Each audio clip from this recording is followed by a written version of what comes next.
بسم الله الرحمن الرحيم.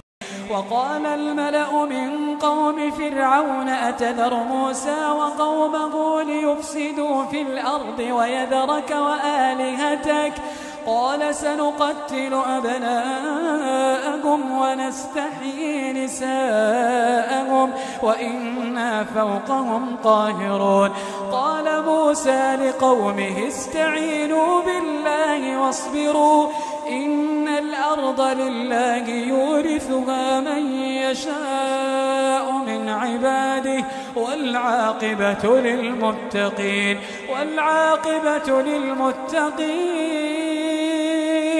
والعاقبة للمتقين.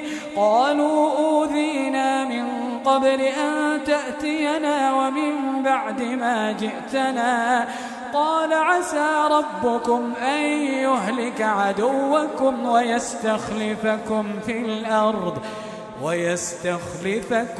الأرض فينظر كيف تعملون. ولقد أخذنا آل فرعون بالسنين ونقص من الثمرات لعلهم يذكرون.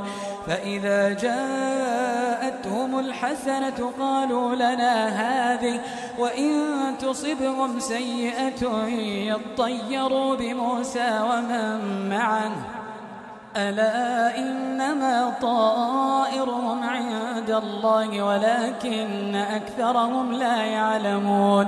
وقالوا مهما تأتنا به من آية لتسحرنا بها فما نحن لك بمؤمنين. فأرسلنا عليهم الطوفان والجراد والقمل والضفادع والدم آيات مفصلات فاستكبروا وكانوا قوما مجرمين. ولما وقع عليهم الرجز قالوا يا موسى ادع لنا ربك بما عهد عندك لئن كشفت عنا الرجز لنؤمنن لك ولنرسلن معك بني إسرائيل. فلما كشفنا عنهم الرجز إلى أجل هم بالغوه إذا هم ينكثون. فانتقمنا منهم فأغرقناهم